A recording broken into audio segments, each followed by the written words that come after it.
Per the lead, players this season with an 8-game stretch averaging 27, 6, and 5 on 64 plus true shooting. Giannis, Jokic, and you guessed it, RJ Barrett. Low-key, he turns into Canadian Michael Jordan when he plays at home. He plays with joy like it's his birthday every single game in Toronto. The numbers are eye-popping. In 8 games at home so far this season, he's averaging 30.3 points, 7.1 rebounds, and 5.8 assists per game while shooting 54% from the field and 42.6% from 3. Just something about playing in his hometown makes him unguardable. And listen to his stats on the road. A significant drop-off, 19.4 points, 6.5 assists per game while shooting 39% and 30% from 3. I'm going to be straight up with you guys. That organization has to convince Adam Silver somehow, some way that they are unable to travel.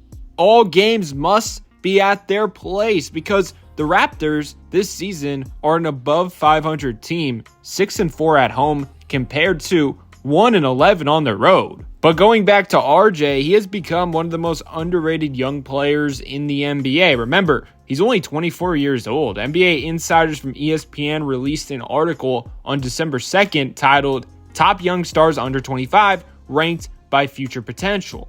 And guess who did not appear on this list?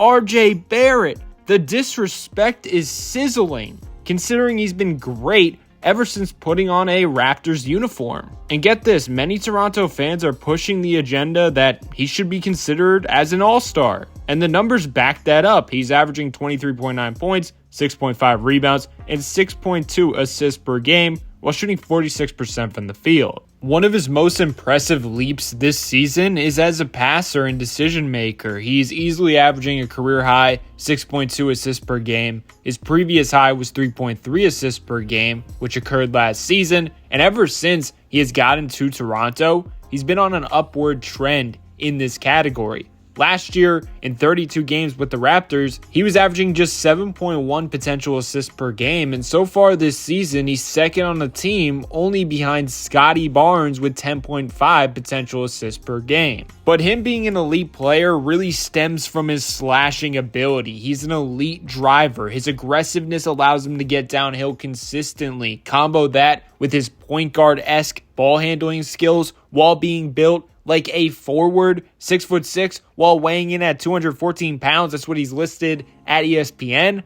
Those aspects makes it hard for defenders to keep him in front, away from the basket. And naturally, he will get mismatches among smaller players in the natural flow of the game, especially since the Raptors have a ton of size. And that also makes him lethal in transition as a scorer. And of course, you would like to see his efficiency go up across the board, but when he gets in the restricted area, that's where you can count on him the most. He's usually either scoring or drawing a foul, and he gets to that spot at an all-star level. 7.7 shots from the restricted area per game. Only a couple players are constantly attacking like him while getting there more, aka Giannis 12.7, Zion 9.2, and then Anthony Davis with 8 restricted shots per game. And then there's RJ Barrett on that list. And this is where RJ is his most efficient, his most comfortable, shooting 61.9%.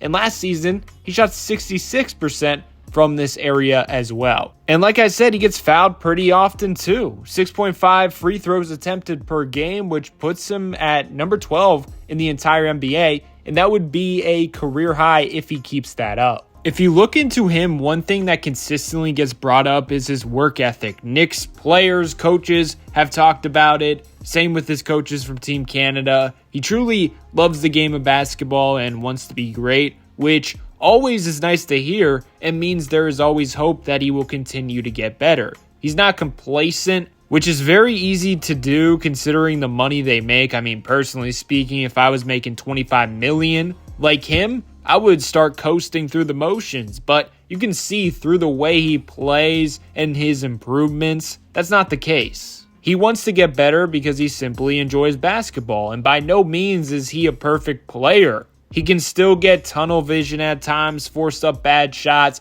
and tends to turn the ball over a little too much. But he has improved in those areas as well. And deserves recognition for his career year. He's very easy to root for right now, in my opinion, simply because he's been forgotten about. He truly has been given up on. People just thought he is what he is at this point. And then you have that ESPN list that was just put out. Many questionable names above him. And one of his knocks is inconsistency. But I'm seeing players on that list with the same issue, except they are small guards who can't impact the game defensively like he can when he's at his best. And hopefully he keeps this up and gets better on the road, because then you're really talking about an all-star case. Let me know your thoughts below, though, on RJ this season. Did you expect this? Did you not?